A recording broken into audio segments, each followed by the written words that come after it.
Welcome to the Friends Fantasy Benefits Baseball Podcast. I'm Justin Mason, lead fantasy writer and analyst at friendsoffantasybenefits.com. Joining me on this episode is Eric Samulski of the Catcher's Corner Podcast and Rotoballer.com. Eric, welcome to the show, my friend. Thanks for having me back. It's dipping my toe back into the baseball waters. I cover football over at Rotoballer too, so it's nice to turn the attention back to my one true love. Well, it's always a pleasure to talk to you, and I'm glad you're dipping your toes back in. You've got a lot going on in life. You're working really hard. You've got a little child running around, or not running around, I guess. He's like army crawling and just a lot of rolling. Mm-hmm. It doesn't matter how big the playmat is. He winds up on a cold, hard floor, just rolls his way over there. Yeah. It's only gonna get worse. That's what I hear. Yeah. Just eventually start crawling, and then they start walking, and then all hell breaks loose. So enjoy. Why don't you let people know where you reach social media and talk about everything that you do in the industry? Sure. So you can reach me on social media at Samulski NYC. As you pointed out, so that's on Twitter at Samulski NYC. As you pointed out, I do cover fantasy baseball and football at Rotoballer. Football, I mostly do defense, special team stuff. Baseball, I have been nominated a few times for my work on like pitchers with. It's a segment called Pitchers with New Pitches and Should We Care, and I kind of study pitch mix analysis and whether pitchers with new pitchers actually. The new pitches will make a difference in their arsenal or not. I was a catcher for a long time, including in college and for a couple of years after college. And so I tend to think that, I have a pretty good idea of pitch types and shapes and arsenals, et cetera.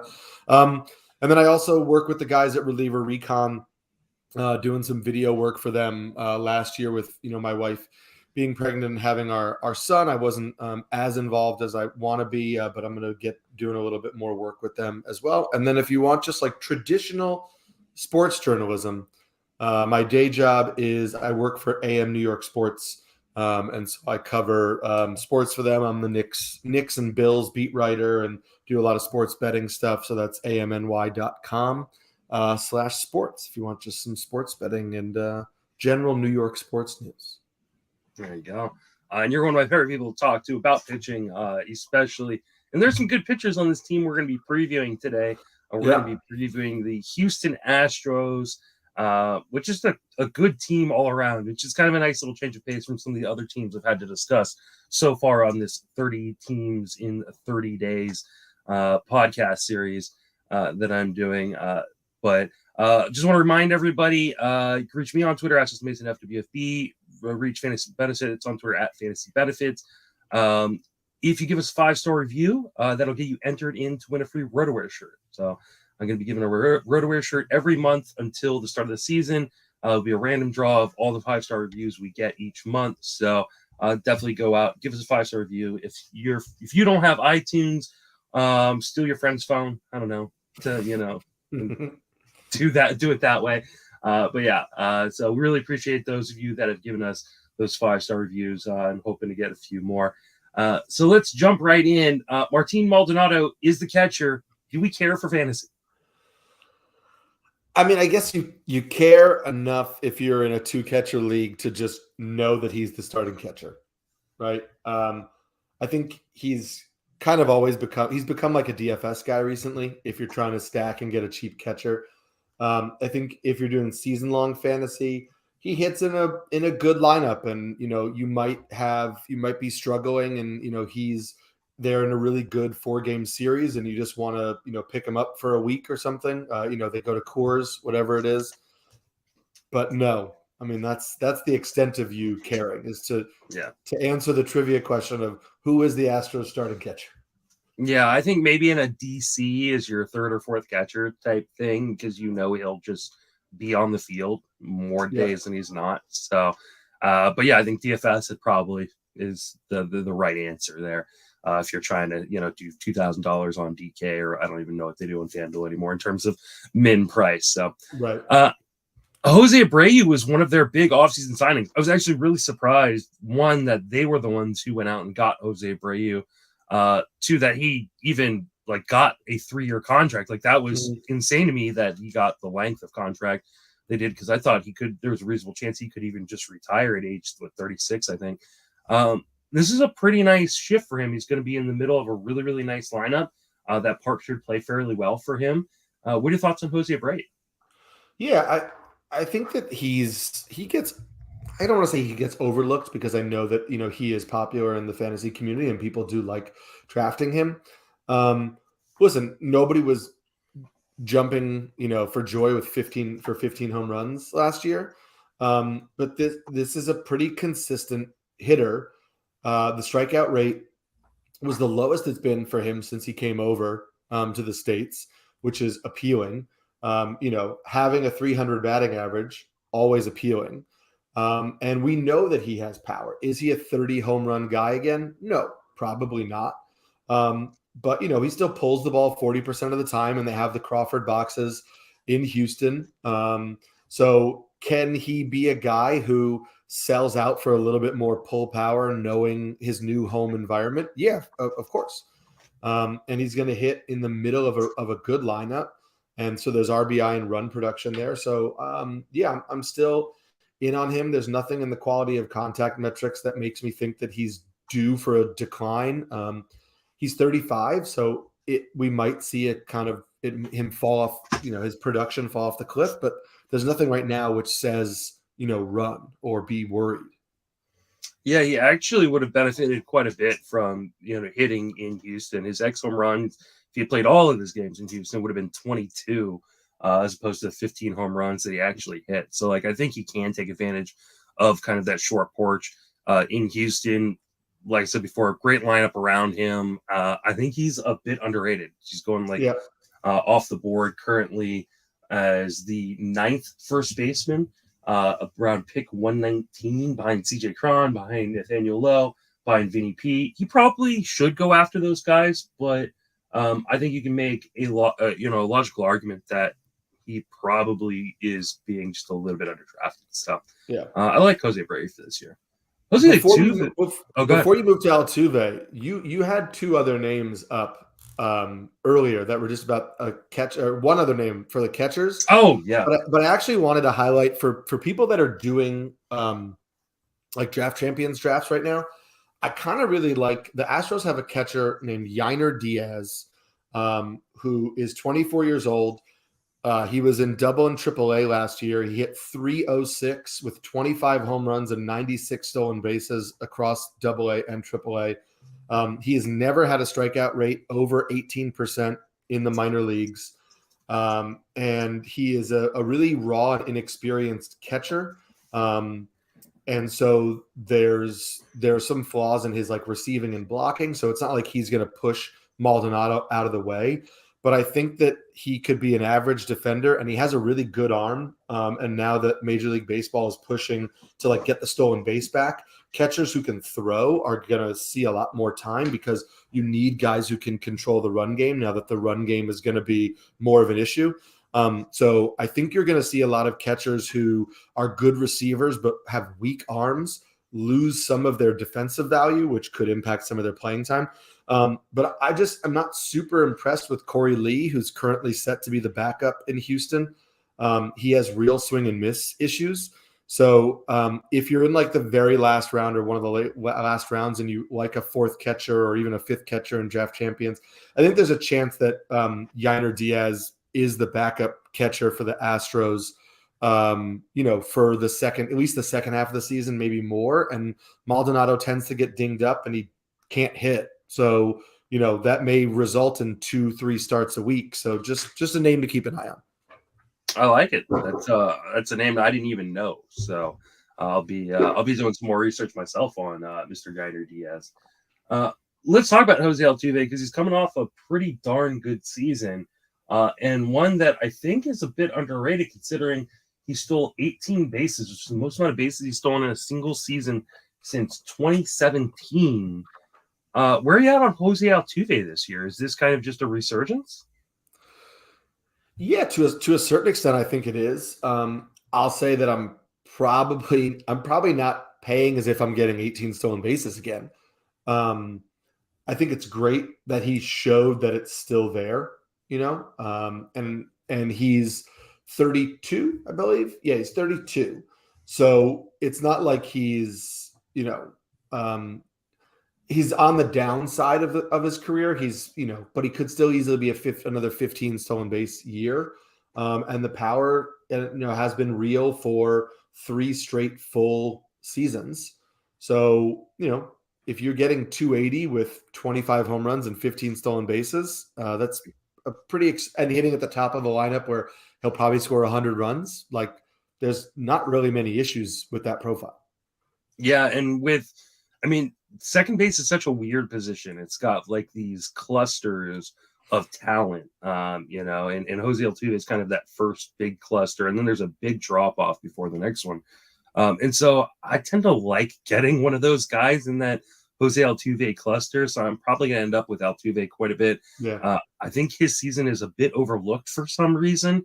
I don't know quite why, but I agree with you. I think 25 home runs, 12, 13, stolen bases, 280, 290 batting average, you're going to be pretty darn happy. And like you said, just a boatload of runs. I mean, he could score 100 runs at the top of that Houston lineup, no problem. So I like the change in the contact profile. There was a little bit more swing and miss, a little bit more swing overall. Less swing overall. He was a little bit more patient, and so we saw the highest walk rate ever of his career.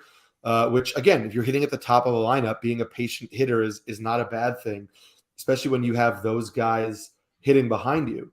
And if he's going to run a little bit more, just knowing that he's going to get on more because he's a little bit more selective at the plate, is not getting himself out by chasing bad pitches. I think there's nice kind of a buffer there in terms of keeping that batting average floating up high. Yeah, this just shows you just kind of like how smart of a hitter he is, because it was the lowest zone percentage that he saw this year, lowest first pitch strike rate of his career, second lowest O swing. So like he saw pitchers were not coming into the zone against him, and hey, I'm just gonna lay off the stuff outside the zone, and I'm gonna just get on base and make things happen there. So just Jose Altuve, like I said, 32 years old, he's gonna be 33 this year. He's just a smart hitter. The skills may decline slowly, but I think they will continue. It'll continue to be a very slow decline. I don't think we're going to see a fall off really any point in the next couple of years. So, like Jose Altuve a lot. Moving on over to Jeremy Pena, who is the opposite of Jose Altuve, right? He's young. He was flashy, really, really exciting, especially in the postseason. I wonder though if his upside is a little bit capped. And maybe he could be overdrafted this year. What are your thoughts on Jeremy Pena?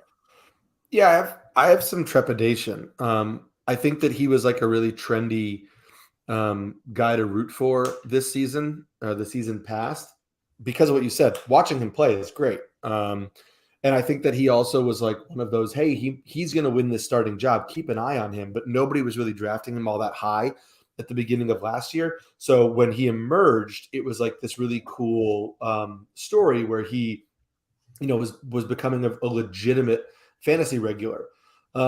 There are just some issues in the profile for me if I'm trying to extrapolate out like as a everyday regular shortstop. This is a guy who doesn't have a really strong minor league track record of power production. So I look at the 22 home runs and I'm like, oh, okay, I'm not entirely sure that that's going to stick. He's got some swing and miss. He does not really walk. He strikes out about 25% of the time. That happened in the minors as well. The hard hit rates aren't particularly good. The whiff rate is pretty high. The chase rate is pretty high. So, there are some things in his profile in terms of being a little bit of an impatient hitter who chases bad pitches where, we could see that drop that he saw where, he hit 243 in the second half of the season. Like that could be pitchers figuring him out and using that aggression against him a little bit. So, I would say he's probably more of a 15 home run guy, and I wouldn't think that we're going to get up to like the 290 280 batting averages that he was putting up in the minors. I think you absolutely nailed it. I think what we saw was a drop in zone percentage, pitchers going outside the zone on him, yet he continued to swing at a really high rate outside of the zone. And I think what we saw in terms of kind of the second half struggles was that a guy who was being pitched differently and not really adjusting very well. And I have some big concerns on that. I also agree with you. I don't think he's got like the biggest of power profiles. And so I worry if he's kind of more of a sum of those all parts kind of guy as opposed to having a carrying tool in fantasy. And if you're some of the all parts kind of guy, you kind of want batting average to go along with that. You don't want to be like a 16 homer, 8-10 stolen base guy with like a 240 batting average. And I just worry he's going above guys like Carlos Correa. I can't do that. I'm not even a Carlos Correa guy. I dislike Carlos Correa generally as a fantasy asset, but like, how can you take Jeremy Pena over him? Like, I think he's being overinflated because he was the shiny new toy last year. He had a good postseason. It's a good story. He just won a World Series. And I don't think I think people are expecting him to grow and not factoring in the likelihood of some regression coming as well. Yeah, and I will say, like, we not to fully dismiss him, right? Like there are hitters on his team who are veterans who like Altuve and like one of the outfielders we're going to mention later, who in terms of teaching somebody the strike zone and teaching somebody patience at the plate, like, there are guys around him that can help him. Maybe it's a pitch recognition thing. Maybe it's just that, youthful trying to make an impact. We don't really know because it's only been one season at the major league level, if this is an issue that he can adjust to or not. And there's a very real possibility that he gets with those guys on his team, those veterans on his team, and he can make those adjustments. We haven't seen it so far, so you can't draft expecting it. But if you start to see it early in the season, I wouldn't consider it fluky if you start to see those types of gains. I also worry, though, too, that like we've seen like Kyle Tucker get buried at the 6th spot in this lineup. Like, I don't know that there's a realistic outcome where Jeremy Pena is batting higher than 6 or 7. Like, there's not. And I just that he doesn't have a strong enough profile like Kyle Tucker to overcome that batting order spot. Moving to the hot corner, we have Alex Bregman, who had a very quiet start to the season, but then finished really, really strongly. Are we ever going to get a full season of Alex Bregman just being good again? It's so hard to it's so hard to bank on that. Listen, 155 games last year. We know that the first half was recovering from the injury from 2021, but he was fully healthy last year in terms of new injuries. So maybe, right? I mean, it's only 2 years of injuries, 2020 and 2021. And actually 2020 wasn't even that bad because that was I still have to remind myself that was the COVID season. Where like it feels like that was 9 years ago. And I'm like, oh no, right. That was the COVID year. Yep. So 2019 isn't that far away when you think about it. I think that, there's a pretty good chance that we can get a couple years of him where he can string together 140, 150 healthy games. I really wouldn't be surprised if next year isn't one. Again, like, I'm not a doctor. I'm not basing that on anything other than like, he was healthy last year and he worked his way back from injury. So, why expect him to play injured next year? Yeah, man, I want Alex Bregman good. You look at like things like his zone contact or elite, right? Like he just makes contact at such an elite level, but he does like these like up and down stretches. I said like he was pretty poor in the first half and then great in the second half, but it wasn't really the second half. It was really August where he hit like 380 something, and then he went back to hitting 230 in September. It's so hard because to me, there is like a clear like first tier of third baseman this year. And I really want one of those guys. But if I don't get one of those guys, I'm waiting. And I just don't see Bregman falling into my plan at third base very often, unless he's just going way cheaper than he should in the draft. I think if you think that Bregman is healthy and he plays a full season, I think you're getting closer to 2018 Alex Bregman than 2019 Alex Bregman, like without the stolen bases. But like if he hit 30 home runs and could push for 100 runs and 100 RBIs in that lineup, like I think that's more realistic than him being a 40 homer bat. And I think him hitting 280 is more realistic than him pushing 300. But could you get 280, 285, 30, 100, 100? Like, sure. And that's pretty damn good. 19's power, I mean, is clear at this point, is a clear outlier and probably a product of the juice ball that we saw in 2019. But I agree with you. I think that 30 home runs is in the range of possibilities. But we saw a full season this year, and there's 23 home runs. But you have to. I mean, how much of that is with the wrist from the early part of the season, right? Mm-hmm. And the power, kind of like we don't know when he felt fully healthy. This is still a guy who pulls the ball 50% of the time in that stadium. We've already talked about where like you don't have to hit it super hard if you're pulling it to get it out. And he's almost a 50% fly ball rate as well. Right. So. He jumped that up pretty aggressively. So I don't know. I mean, there's definitely risk to the profile for sure. But I'm intrigued. I'm interested. And I think that I will probably have some shares because, in one of your columns in early December, and I haven't really checked in on it since then, but like, when you're talking about where he's at in the ADP market and he was, going around the 50s, 60s, like that's not an unfair price for that kind of production. Yeah, he's currently going pick 86. So it's actually he's dropping little by little. And he's kind of in no man's land. Him and Gunnar Henderson, there's the top six of Jose Ramirez, Bobby Witt Jr., Manny Machado, Devers, Riley, and Arenado. And they're all going in the first 45 picks, the first 3 rounds of 15-teamer.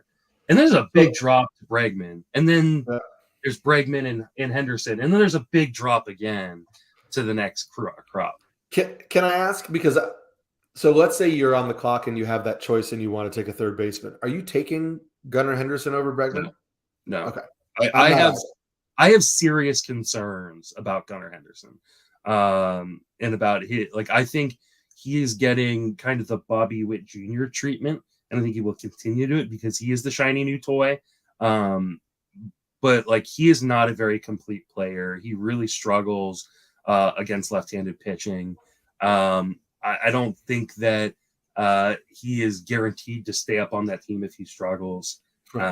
So you're talking about under 100 games at AAA and majors combined. Mm-hmm. Plus, it's a really bad park. Like it's a really bad park to hit in. So like I think there are a lot of reasons to fade Gunnar Henderson, and I think the weakness of the third base pool and just shiny new toy syndrome, hot top prospect. People are going to overpay for it, and I thoroughly expect Gunnar Henderson to be a top 50 pick at some point late in draft season. He will not be on virtually any of my teams, I don't think. Yeah, I mean, people don't want to miss out on, the rookies had good seasons this year. Yep. And so people don't want to miss out on the next one. And I think that it's going to overcorrect. Like, I think that we're going to get some of these guys way higher than they should be. It's 2022 was a historically great year for prospects and rookies. It just that is not how things typically go. It's just not. I mean, typically, for every 10 prospects that come up, 2 are good. And last year, 8 were. That's not that is not going to be the trend moving forward, especially as we see teams become more and more aggressive on getting guys skipping AAA or not having, very much AAA experience. Baseball is really hard, and we can't talk, especially for hitters. Like, we can't talk about how deep starting pitching is this year and then be like, hey, these young hitters are going to hit. Like, no, they've never seen pitching like this, and the pitching is better than it's been in a really long time. Right. Yeah. Rest of the guys in the infield, God, there's really not quite as much as there has been previously. And do you care about Mauricio Dubon or David Hensley at all? No. Yeah. I mean, not enough that it factors in for me. Hensley is interesting because he had 20 stolen bases and hit 300 at AAA, and is one of their better prospects. So there's some interest because there's speed, but and I guess like we're just coming off a year where Yainer Diaz played a lot for them. Yeah. So there is some value in that utility infield role. But again, like you're not looking at that unless you're in, draft champions, because the guy can play infield and outfield. So maybe he becomes like some next like Josh Rojas type vibe. But yeah, I do wonder, and peeling back the curtain a little bit for the listeners, we are recording this on January 3rd, so about 5 days before it will be released. I wonder if there's another signing coming at some point, or a trade coming at some point for Houston to add like some depth to this infield. I don't know exactly where it'll be. Maybe it'll be like a Jose Iglesias or someone like that, but in a Yainer Diaz type to like be kind of a super utility infielder. If they don't want to run into the season with just Hensley and Dubon, which I assume they don't, considering some of the injury issues that have been on this team in the past. Yeah. Moving on into the outfield, Yordan Alvarez. I mean, I am always so worried about him and arthritic knees and things like that, but man, all he does is hit. Yeah. I just wrote, like, you sent me the rundown and I wrote, he's a stud, bad knees. Like, there's really nothing else to say about him. Like, are you going to take the risk on the knees? And if you are, when he's in the lineup, he's going to crush. Mm-hmm. And it's just, like, is he going to stay in the lineup? I just wish they would do exactly what the White Sox are doing with Eloy, which is, hey, leave your glove at home. Like, there's just there's just no reason for them to be putting him in the outfield regularly. And the issue is, with not the next outfielder on the list, but one that we're going to talk about, is like, depending on the sites you're using, Michael Brantley is going to DH for them. Yeah. Which is also because he's 36 years old and is also a subpar outfielder, defensive outfielder now. So, yeah, you're right. Like, Yordan should just be slotted in the DH and never play the field. But then the Astros are going to have to give up on Brantley. So would they? Maybe. But it increases that risk that something is going to tweak that knee. Let's talk about Brantley then. I mean, I have no problems drafting Yordan. I'll take the risk. I just think the upside is so great. Brantley is a guy that has had a plethora of injuries throughout his career, has struggled to stay on the field. Like you said, he's 36 years old. Is he worth drafting in fantasy? Like, it's such an empty profile. I think he's worth drafting in batting average leagues, because I think this is a profile that doesn't age poorly, right? He's never been a huge power guy. So if you get 10 home runs from him, like, you're okay with it, because, you're probably going to get a 290 or above batting average hitting near the top of a good lineup. And again, it's like a little bit of a small sample size alert because he only played 64 games last year, but the barrel rates were still really high. And the hard contact, the swing and strike rate was still really low. He was still making consistent, solid contact, and keeping the ball kind of like his line drive rates are really high. And so, if you're going to get 290 with some chip in runs and RBIs, there's value based on how late he's going. Like, I pulled up the ADP after we were talking about Bregman. He's going 290 in the last month. Yeah. Like, right ahead of Jose Siri, Oswaldo Cabrera, Garrett Mitchell on Milwaukee. Like, you know, a lot of those guys are like, hey, I'm going to roll the dice and see if I get a breakout. But maybe you're up in the draft and you're like, you know what? Give me batting average cushion. Give me, some runs and RBIs. It's boring, but, especially if you're in a deep league, if you're in a 15-teamer, there's value in that. Yeah, I agree. The places I don't want him are places where I can't drop him. Because he's the kind of guy, like, he gets injured, you don't stash him unless you've got, like, unlimited IL spots. You're dropping him to the wire. And so, like, in Draft Champions and Best Ball, where you're stuck with this roster the entire season and there's no ad drops and things like that, I'm not drafting Michael Brantley. And I think that's where a lot of people go, well, just get him. He's just, because he's going so late, right? I'm getting him Draft Champions. I'm going to have 8, outfielders, whatever. Those outfield spots become pretty thin just in general from the depth this year. And then just injuries in general. Like, you're going to lose other guys. And I don't know that you can really pencil in 400 plate appearances for Michael Brantley this year. Yep, fully agree. Kyle Tucker is an absolute stud. Why they continue to bat him 6, I will never understand. It boggles my mind. But he's a stud. He's a first-round pick to me. I would take him probably as high as 6 overall. Where you at on Kyle Tucker? Yeah, fully agree. I honestly think, like, the domino effect of if the Astros ever did decide to move on from Michael Brantley is, like, just hit Tucker second. Or shift things around in the lineup where, like, if you wanted to put Bregman second and put, Tucker third, whatever. It doesn't really matter. They do tend to, like, alternate their lefties, so they probably wouldn't hit Tucker in front of Yordan. But, like, he should be higher up in the order. But again, like, you're not going to complain too much when he's hitting behind Bregman, Yordan, and Abreu because the RBI numbers are going to be there. We know what the home run, the power is there. The power speed combo is great.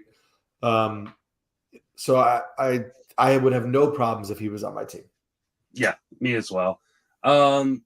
Chase McCormick is scheduled to be the opening day center fielder. There had been talk that they were interested in some other center fielders. They may still make a move, but it looks like he's going to be the opening day guy, probably switching off some with Jake Meyers, maybe is in a full platoon at some point. Do you care about either Meyers or McCormick? Not really. Not outside of the same extent we've talked about, where, like, if you're in deep enough leagues that having a starting player in a good lineup has value, then, these guys can have some value. McCormick swings and misses a bit too much for me. His batting average went up in the second half of the season, but the BABIP was super high. So I don't necessarily think, like, if you're going to look at it and say, oh, he hit 270 in the second half, like, I don't think he's that guy. So do you want a 240 hitter with minimal power and, 5 stolen base speed? Like, if that floats your boat, go for it. It doesn't float mine, so we'll just move on into the starting pitchers. They have some really nice starting pitchers. This is one of the deepest rotations in baseball, in spite of the fact they lost their ace in Justin Verlander to the Mets. Framber Valdez, Cristian Javier, Luis Garcia, Lance McCullers are kind of the top 4 guys. Do you have a preference on any of these guys? Any of these guys really stand out to you as targets or as avoids? Framber stands out to me the most. And I think the big thing is he started throwing a cutter this year. It was a cutter that he allegedly learned from Luis Garcia, who, as you know, if you've watched him pitch, throws a really good cutter. And so the cutter for, I'm just pulling up Savant real quick.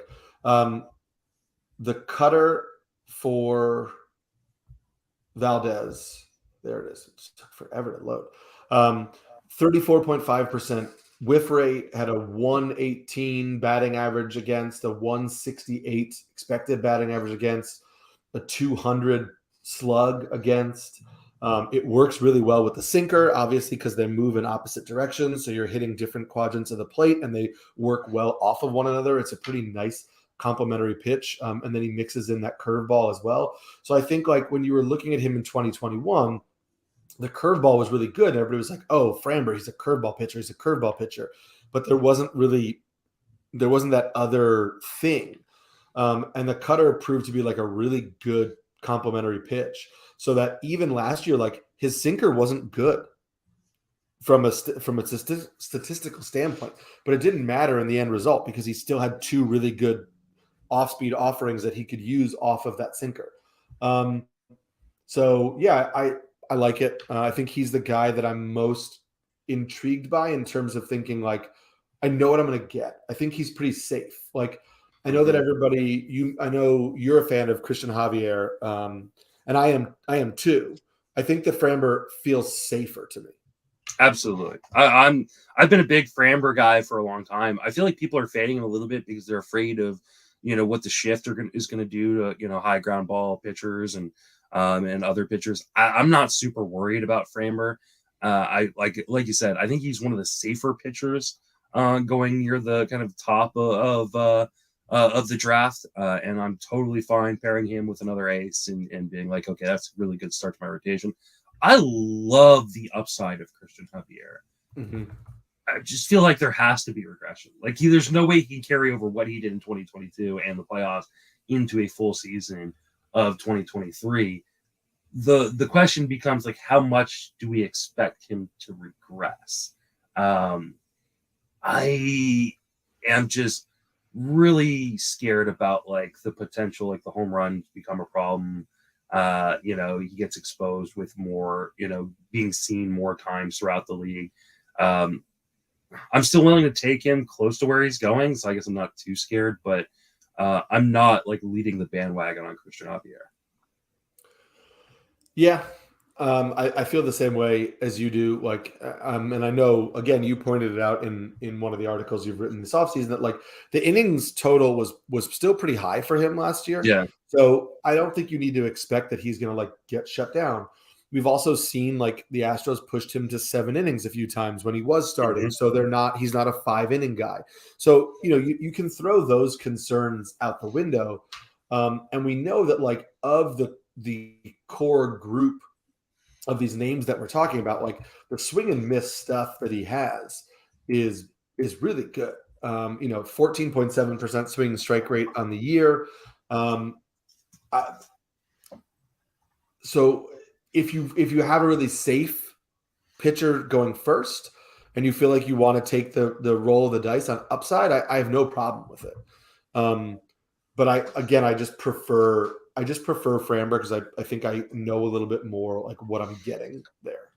Yeah, I mean, how many straight quality starts or 6-inning starts did Framber get? Like he's just probably one of the safer picks in the top 100 this year.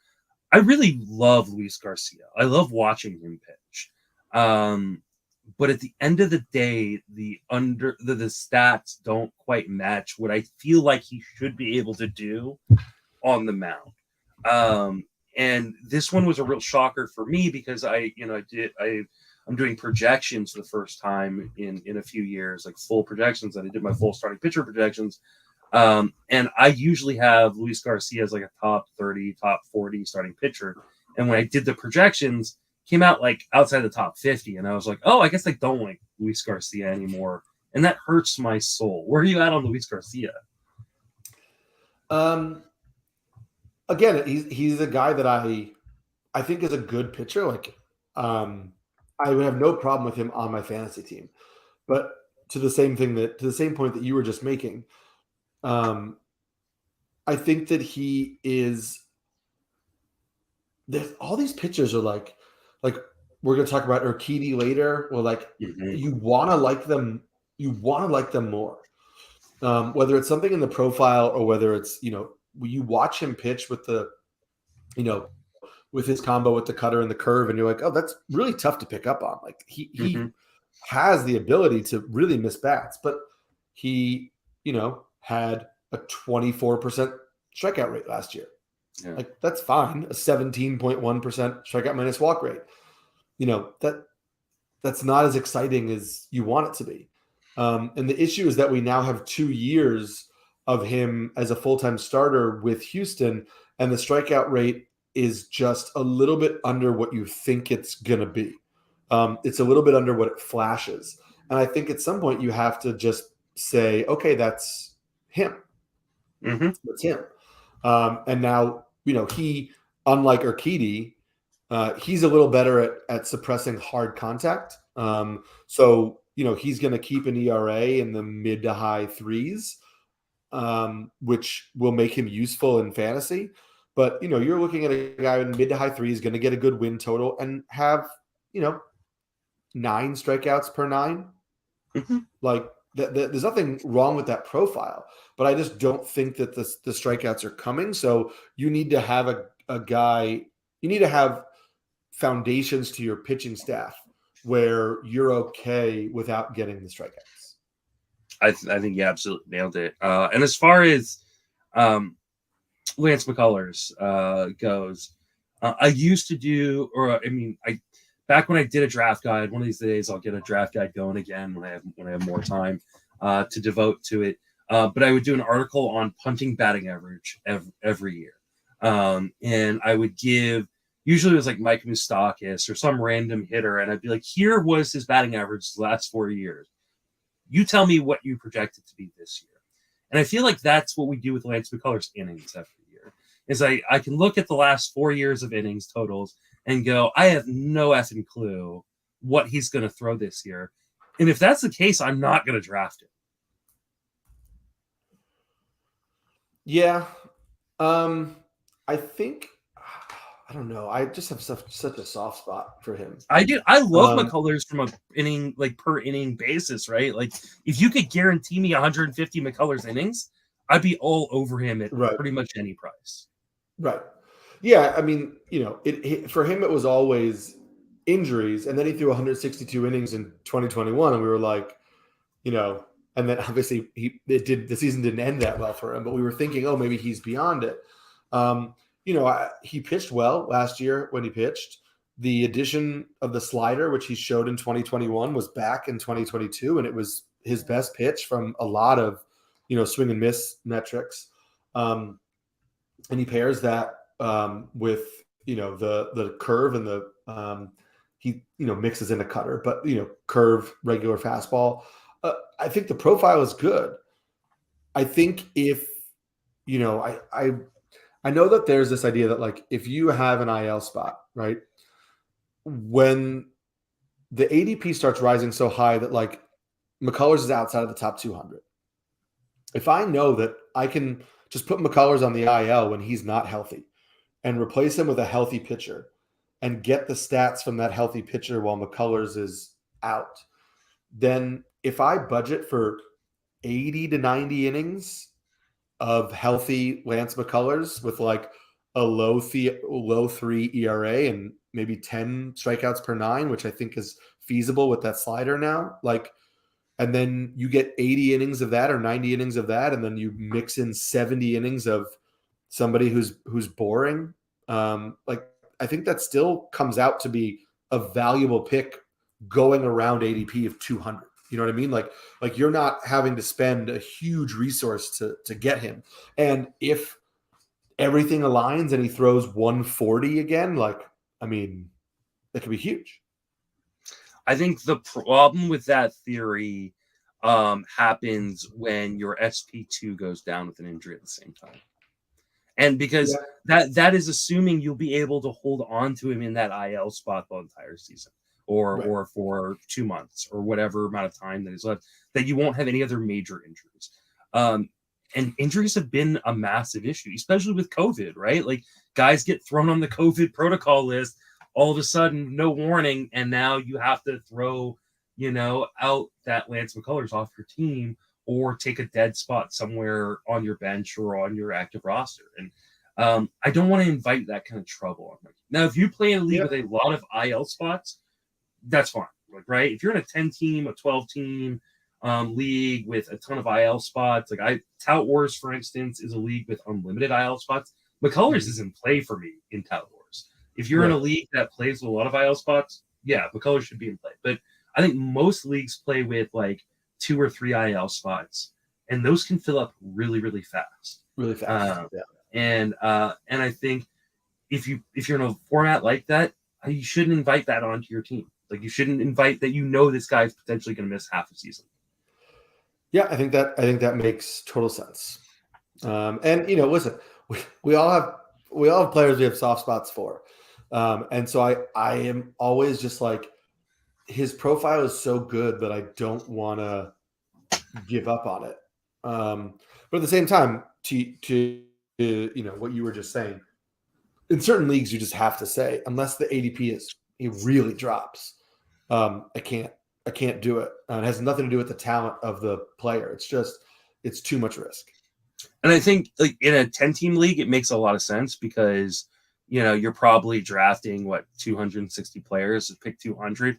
Who cares if he doesn't pan out, right? Like, you can drop him for somebody else that's pretty darn good or usable on the waiver wire. But the upside is huge if he does. If you're playing in like a 12-team or a 15-team, like, it just, I would stay away personally. Let's talk about Jose Urquidy. You mentioned him before. He's a guy that I've never really been a huge fan of. I never really understood the hype on him within the industry. He does throw innings, and they're not innings that are necessarily going to hurt you, but he's just never been able to get the strikeouts high enough to be really valuable in fantasy. What are your thoughts on Urquidy? Yeah, I think Urquidy looks great on paper.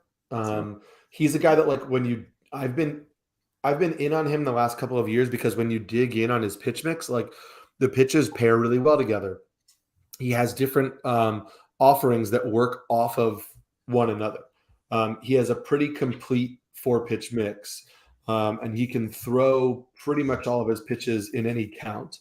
And he can use pitches to set up other pitches in different combinations where it doesn't always have to be like, oh, my fastball sets up my slider. Like, his four seam and his curveball work really well together, but the changeup and the slider also work really well together, theoretically, right? And that's where I think after the last 2 years you have to say, okay, it might just not come together in the way that we think it can come together when you look at, like, the different components.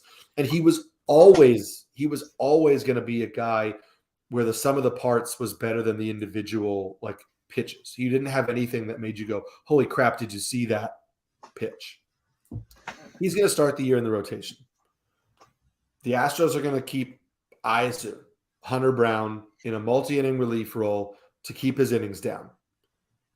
And if that kid is as good as I think he is, by the second half of the season, he's taking Urquidy's rotation spot. Unless McCullers gets hurt again and there's a rotation spot opening up. But I just don't see how, if everybody's healthy, Jose Urquidy holds off Hunter Brown for the long term with his profile.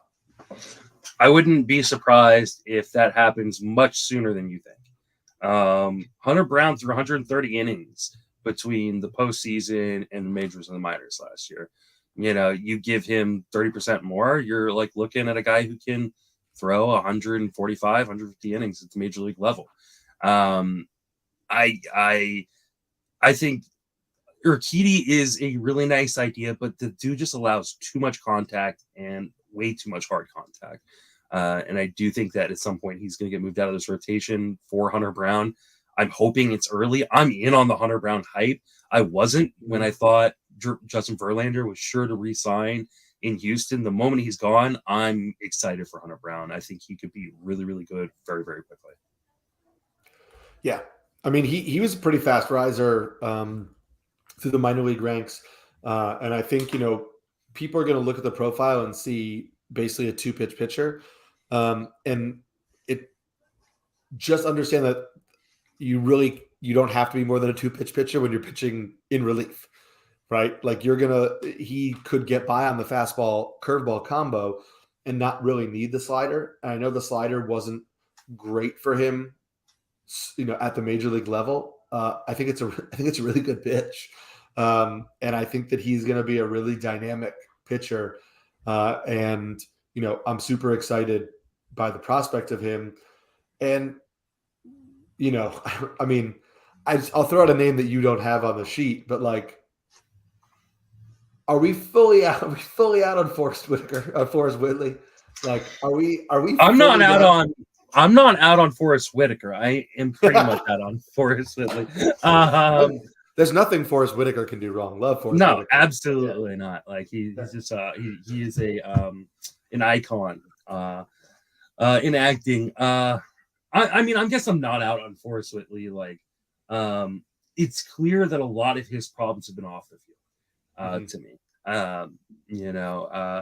and I've talked about this on other podcasts and stuff, so I won't delve into it too much. I think if he is focused and doing well with his mental health and everything else is going on off the field for him, then I think he could probably be a really good pitcher on the field as well. I don't think it's going to be any time early. I think it's definitely one of those things you're gonna like Fabapalooza.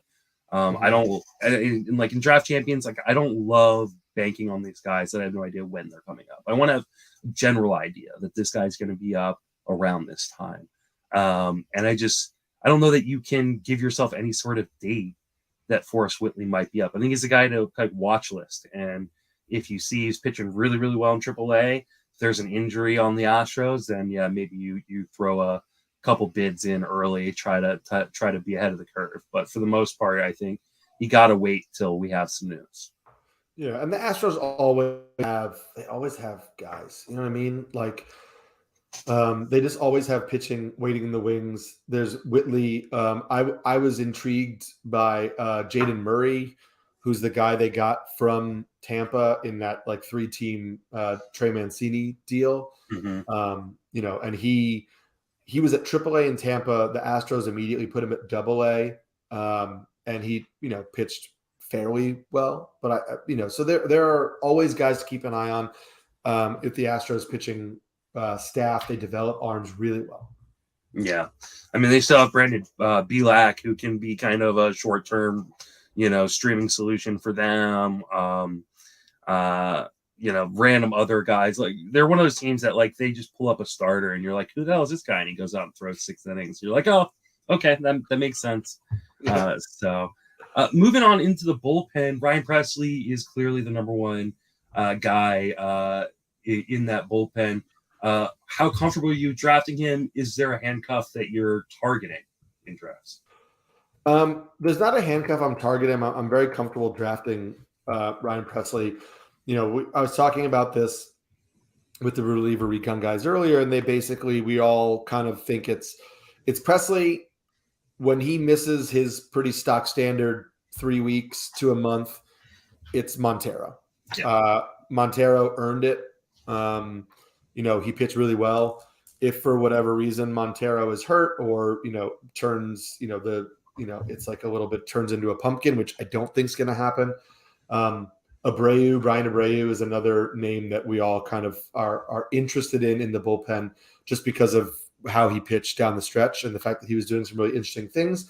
But he is, he could string together like a couple multi-inning outings maybe.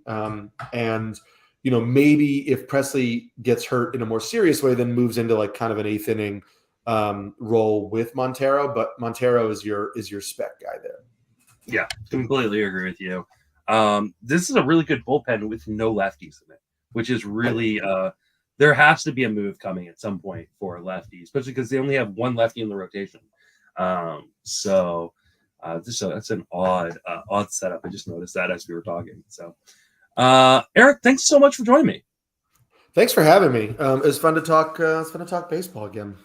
Yeah, it's always a pleasure to talk to you, my friend. Congrats on the baby and fatherhood. It seems like it's suiting you pretty well. I do enjoy it. I will say it's. I'm glad.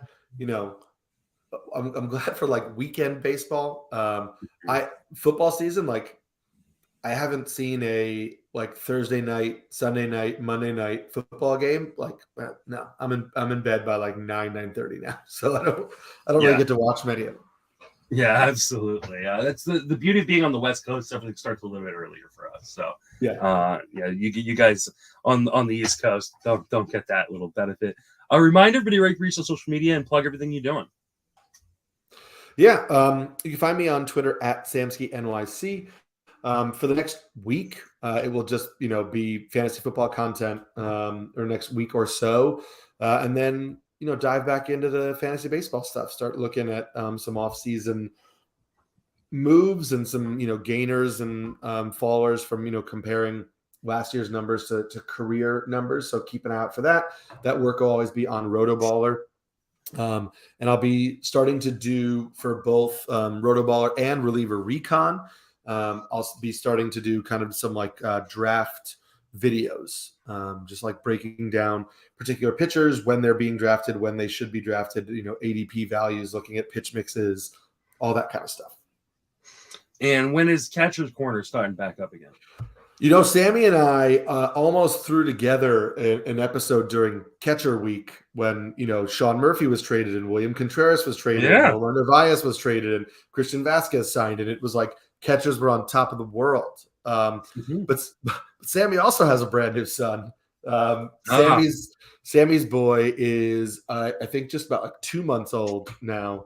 But we'll get started probably around February and get that thing fired up again. Well, I'll get him prepped for you. Him and I are going to be recording the Yankees podcast later this month. So I'll get them all warmed up for you. Nice. I'm glad I'm catching both of you at just peak exhaustion level. Yeah, don't let him hold back. Listen, he and I talk a lot about the Yankees on text. He's got some takes, so don't let him softball it because he's on a podcast. No, absolutely not. He will give it full force. I'm sure, especially 2-month-old son, he'll be too tired to hold anything back. So I hope so. I'm looking forward to it. You can reach me on Twitter at FWFB. Email me the show, friendswithfantasybenefits@gmail.com. I am writing daily over at Fangraphs, recording 30 podcasts in 30 days for Friends with Fantasy Benefits. I'm on the Sleeper on the Bus, TGFBI podcast. And you can sign up for TGFBI right now. Please do. You can do that through the end of January. So get those signups in. If you don't qualify, you can sign up for a satellite league where you can win your way into next year's TGFBI. Give us a 5-star review. I'm going to give away a free RotoWare t-shirt every month for the next 3 months until opening day for a drawn 5-star review on iTunes. I really, really appreciate that. For Eric and myself, thank you for listening. Have a fantastic baseball offseason.